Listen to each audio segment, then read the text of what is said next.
செய்யக்கூடிய நிலையிலே இல்லை. சகோதரர்களே, குர்ஆனோடு சேர்வது சக்கராத்தை சுத்தமாக்கும். இளம் பெண்மணி மரணிக்கின்றார். ரமலானுக்கு முன்னால் ஒரு பெண்மணி மரணித்தா, நஊது பில்லாஹ். அன்பார்ந்த தாய்மார்களே, அல்லாஹ்வை பயப்படுங்கள். மஸ்ஜிதுக்குள்ளே வருவதாக இருந்தாலும் ஒழுக்கத்தை பேணுங்கள், முறையாக வாருங்கள், ஹிஜாபோடு வாருங்கள், சரியாக வாருங்கள். திருமண வீடல்ல மஸ்ஜித், அழகை காட்டும் இடமல்ல மஸ்ஜித். பனு இஸ்ராயேலுடைய பெண்களை பற்றி ஸல்லல்லாஹு அலைஹி வஸல்லம் சொன்னார்கள். ஒரு பெண்மணி இஷாவுக்கு தொழ வரும் பொழுது மனம் பூசிக்கொண்டு வந்தா. வந்த சகோதரியை பார்த்து ஸல்லல்லாஹு அலைஹி வஸல்லம் சொன்னார்கள், ஆண்களே, பெண்களுடைய விஷயம் ஆண்கள்ட்ட தான் சொல்லணும், அதனாலதான் அதிகமா சொல்றது. யா அய்யுஹன்னாஸ், மனிதர்களே, உங்களுடைய பெண்களே, இப்படி மஸ்ஜிதுக்கு வருவதை தடை செய்யுங்கள். மனம் பூசிக்கொண்டு ஷாப்பிங்குக்கல்ல, பாடசாலைக்கல்ல, சுற்றுலாவிலே அல்ல, விளையாட்டு போட்டியில் அல்ல, மனம் பூசிக்கொண்டு அல்லாஹ்வின் மாளிகைக்கு பெண்கள் வருவது சுத்த ஹராம். சகோதரர்களே, மஸ்ஜிதுக்குள்ளே பெண்கள் மனம் பூசிக்கொண்டு வரக்கூடாது. பெண்களுடைய கஃனுக்கு கூட அத்தர் பூசுறதில்லை. பெண்களுடைய கஃனுக்கு மனம் பூசும் இடம் இருக்கிறது. வீடு, மனத்தால் கவரப்பட வேண்டிய நபர் இருக்கிறார், கணவர். இதை தவிர வாசம் வெளியே செல்லக்கூடாது. நபி ஸல்லல்லாஹு அலைஹி வஸல்லம் சொன்னாங்க, பனு இஸ்ராயேலின் அழிவின் ஆரம்பம் அவர்களுடைய வணக்க ஸ்தலங்களுக்கு பெண்கள் தன்னை அலங்கரித்துக் கொண்டு மனம் பூசிக்கொண்டு வர நிற்கின்றார்கள். சில மஸ்ஜிதுகளில் இருந்து வாலிபர்கள் துடித்தெலும்புகின்றார்களாம். பெண்கள் இங்கே கல்யாண வீட்டுக்கு வருகின்றார்களா, அல்லாஹ்வின் இல்லத்துக்கு வருகின்றார்களா, ஆடை அலங்காரத்தை காட்ட வருகின்றார்களா, அல்லாஹ்வை சுஜூத் செய்ய வருகின்றார்களா? நஊது பில்லாஹ். கண்ணியமிக்க அல்லாஹ்வுடைய நல்லடியார்களே, அருமையான சகோதரிகளே, அல்லாஹ்வை பயப்படுவோம். ரமலானுக்கு ஒரு கிழமைக்கு முன்னால் ஒரு முஸ்லிம் சகோதரி, பெயர் வைக்கப்பட்ட முஸ்லிம் சகோதரி மரணித்தார். வைத்தியசாலைக்கு உடம்பு வந்திருக்கிறது. ஆச்சரியம் என்ன தெரியுமா? குர்ஆனோடு வாழ வேண்டிய சகோதரி, ஹிஜாபோடு வாழ வேண்டிய சகோதரி, தன்னுடைய வாழ்க்கையை மாற்று மத சகோதரிகளோடு வாழ்ந்தாள்.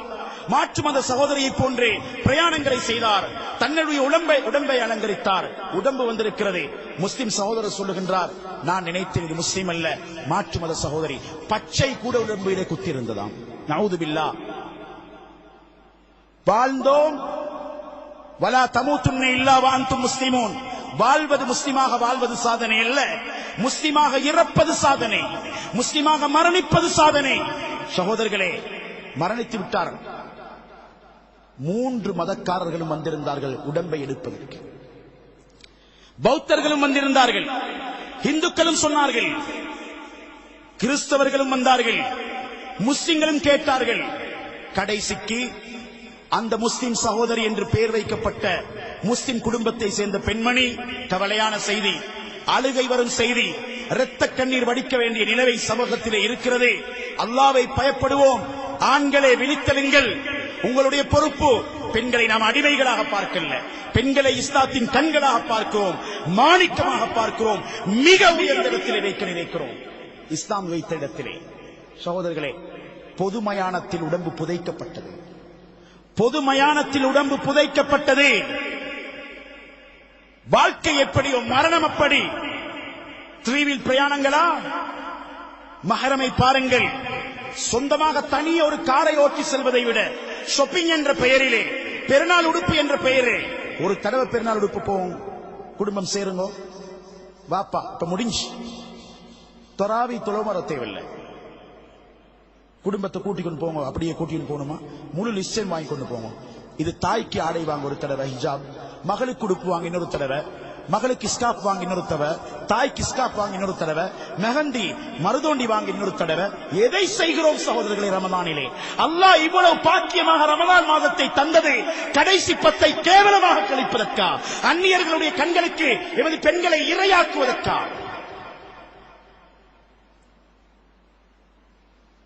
கொஞ்சம் யோசிக்க வேண்டும். அல்லாஹ்வை பயப்பட வேண்டும்.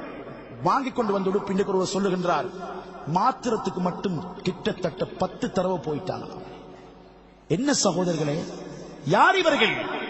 இவர்களுடைய மேய்ப்பாளர்கள் யார்? ரமலானுடைய இரவிலும், லைலத்துல் கத்ருடைய இரவிலும், கயாமத்திலும் அல்லாஹ் முகம் பார்க்காத ஒரு கூட்டம் தான் தன்னுடைய பெண்களை பாதையில் அலங்கரித்து அடுத்தவனுடைய கண்ணுக்கு இரையாக்கியவர்கள்.